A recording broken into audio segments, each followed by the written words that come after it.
집중을 해서 보면은 그러니까 말했듯이 방정식을 뭘로 해석하는 걸 우리가 알아야 되냐면 근데 사실 이거를 알면은 수학의 어느 정도가 끝난 건 한 3분의 2는 그냥 끝났다고 봐도 돼. 고3 때까지도 사실 방정식하고 함수 관계를 이렇게 자유자재로 왔다 갔다 하게 되는 건데 근데 방금 찬이가 느꼈듯이 약간 치사하다고 수학이 치사한 게 뭐냐면은 맨날 어떻게 하냐면 방정식을 물어봐 놓고 뭘 풀게 할까? 함수 풀게 해놓고 방정식 맨날 이런 식으로 거꾸로 물어보게 하는 거지. 예를 들어서 여기서도 지금 표현이 치사하다면 치사한 거지 사실. 뭐냐면 x는 0뿐만 아니라 다른 해도 가질 때라고 하면은 얘가 마치 무슨 얘기를 하는 것 같냐면은 마치 이외에 다른 뭐 얘가 만약에 알파가 원래 근이었으면 다른 베타도 있다 막 이런 느낌을 주는데 사실 그거는 아닌 거지. 왜냐면은 1차 방정식에 대한 이해가 있으면 절대로 그럴 수가 없는 게 왜냐면 예를 들어서 이렇게 봅시다. 천천히 기본부터 뭐냐면 ax 플러스 b는 y라는 우리가 1차 함수가 있다고 치면은 요 녀석이 그래프가 어떻게 생기냐면 걔가 이렇게 있고 이렇게 있을 때 이렇게 생기네. 이렇게 생기니까 얘가 만약에 ax 플러스 b는 y 이렇게 그래프가 지금 있으면은 얘를 함수긴 한데 방정식은 의미가 뭐냐면은 저번 시간에도 얘기했듯이 오른쪽이 전부 다 빵이 되는 녀석들인데 그거를 찬이가 어떻게 풀어나가냐면은 이항을 해서 풀어나간다가 되는 건데 지금 얘는 뭐냐면 함수니까 그럼 이거의 방정식을 구하기 위해서는 어떻게 되냐면 ax 플러스 b는 제로라고 쓰게 되면 그래 이게 뭐가 되는 거지? 무슨 형태를 만족시킨 거지? 교과서에서 말하는 방정식의 형태. 왜냐면은 는 제로가 됐으니까. 그러면은 걔가 뭐냐면 마이너스 a분의 b가 되는 거니까 여기가 뭐가 되는 거냐면 마이너스 a분의 b라는 녀석이 형성이 되는 거지. 근데 생각해 보니까 얘가 뭐냐면은 x절편이네.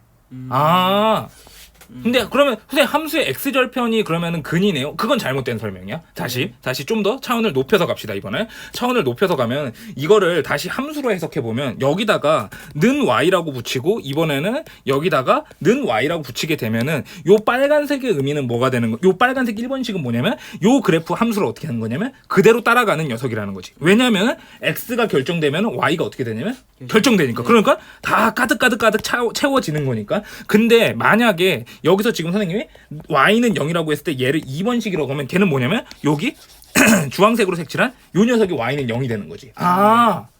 그러니까 함수에서의 근의 의미는 뭐가 되는 거냐면 두 그래프가 어떨 때지?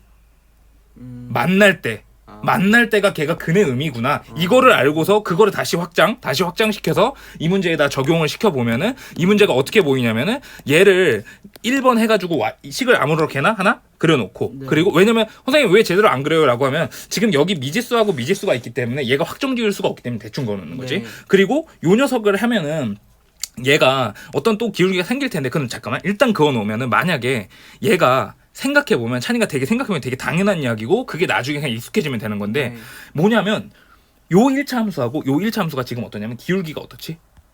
다르죠. 그치? 기울기가 다르다고 지금 내가 뭐 그냥 가정한 거네. 가정하면은 걔가 뭐가 되냐면 여기서 만나네. 아까 내가 두 그래프가 만나면 뭐가 된다 그랬지? 걔가 의미가? 방정식.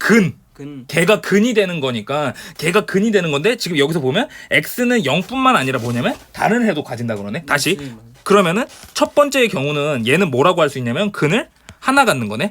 근을 한 개 가지려면은 반드시 필요한 조건이 뭐지? 근 한 개. 필요 조건? 얘가 한 개가 되기 위한 필요 조건이 뭐지?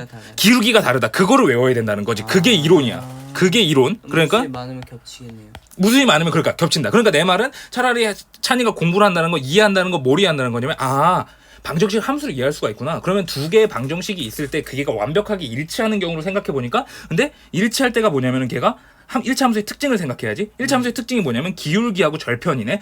두 개가 같다는 의미는 그냥 친구들한테 편하게 말할 땐 이렇게 말하면 되는 거지. 두 개가 그래프가 같을 때는 근을 무수히 가질 수가 있어. 이렇게 얘기할 수가 있는데 그건 수학적으로 말하는 게 아니지. 수학적으로 말한다는 건 함수의 특징을 언급해 줘야 되니까. 그러니까 그러면은 1차 함수는 기울기하고 절편이라는 특징을 가지고 있으니까 두 그래프가 무수히 근을 많이 갖기 위해서는 기울기가 같고 and 뭐라고 해야 되는 거지? 또는이 아니고 and 절편이 같다라고 해줘야지 걔가 수학적으로 의미하는 거지. 뭔 말인지 알겠어? 그러니까 절편도 함수에 보니까 특징이니까. 내가 찬이한테 말했듯이 교육과정의 목표는 뭐냐면 함수의 특징을 공부하는 거니까. 다시 그러면 또 가보면 이번엔 또 뭐가 있냐면 근이 아예 없을 경우 근이 아예 없을 경우로 해보면 걔는 뭐냐면은 걔가 어떻게 되냐면 얘가 이렇게 평행할 경우 그러면은 얘는 조건이 뭐가 되는 거냐면 첫 번째 조건은 기울기가 어떻게 되는 거지?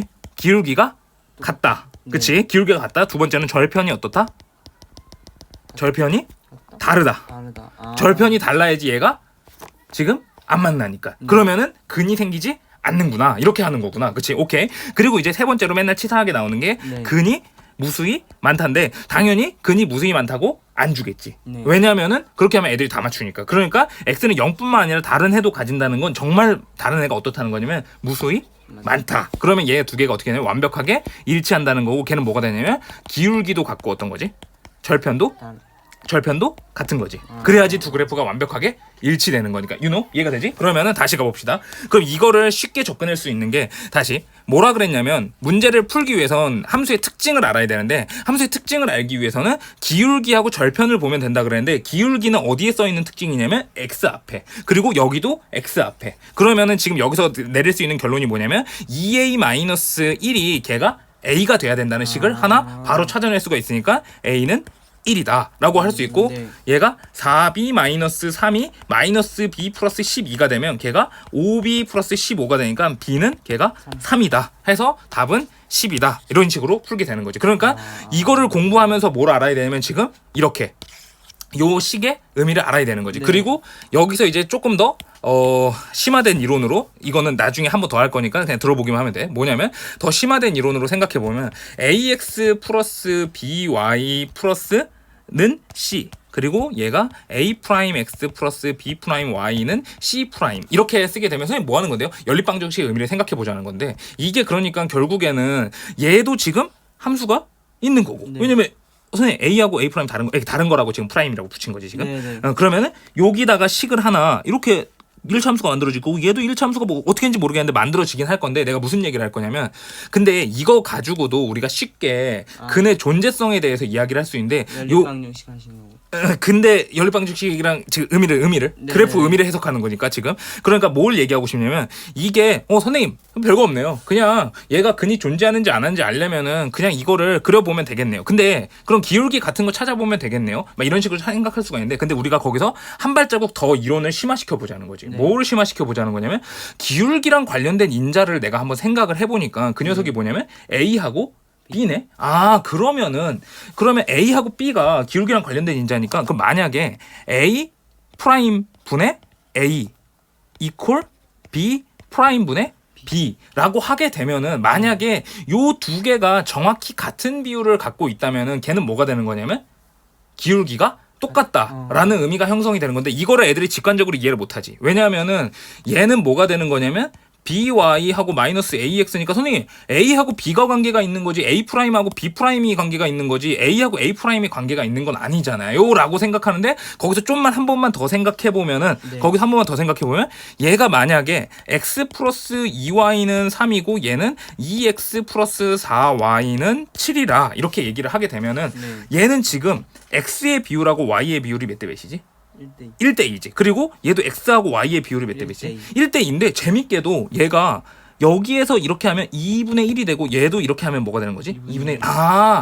이게 지금 똑같으면 얘가 그러면은 가능성이 두 가지가 열리네. 뭐가 열리냐면은 요 두 개의 비율이 요거하고 요거의 비율이 같으면은 근이 무수히 많거나 근이 아예 존재하지 않거나 왜냐면은 절편까지 같이 따져줘야 되는 거니까. 근데 요 절편을 지금 따져보니까 얘는 비율이 7분의 3이 되는 거니까 요 비율하고는 지금 다르네. 그래서 얘는 지금 근을 몇 개를 갖는 거냐면 한 개도 갖지 않는다. 이거를 연립방정식을 보자마자 이거를 끌어낼 수 있는 게 요게 이론인 거지. 그리고 이거를 한 번만 더 생각해 보면 여기서 얘가 6이 된다고 하면은 그러면은 얘도 지금 비율이 몇 대 몇이 되냐면 2분의 1이니까 재밌네. 이거하고 전부 다 비율이 같으면 걔가 뭐가 된다고 하냐면 식이 같으니까 근이 무수히 많다. 근데 이게 생각해 보니까 되게 간단한 게 2, 4, 6이니까 양변을 2로 나눠버리면 걔가 x 플러스 2y는 3이니까 두 식이 어떤 거지? 그냥 같다가 되는 거지. 근데 요게 사실 뭐랄까 그 중2 때도 이제 고난도 쪽에서 이제 좀 나오는 이유가 뭐냐면 얘가 나중에 그 대학교 때 배우는 대학교에서도 배우고 이게 그 수학에서 가장 중요한 학문 중에 하나가 그 선형대수라는 게 있는데 그 선형대수를 다룰 때 얘를 굉장히 중요하게 다뤄. 왜냐면 선형대수는 걔를 컴퓨터가 그 연산을 하게 만들게끔 하기 위해서 만드는 건데 네. 이거 가지고 이제 숫자 가지고 이제 그 선형대수를 만들 수가 있어서 이게 굉장히 수학적으로 중요한 명제 같은 거지. 어쨌든 요렇게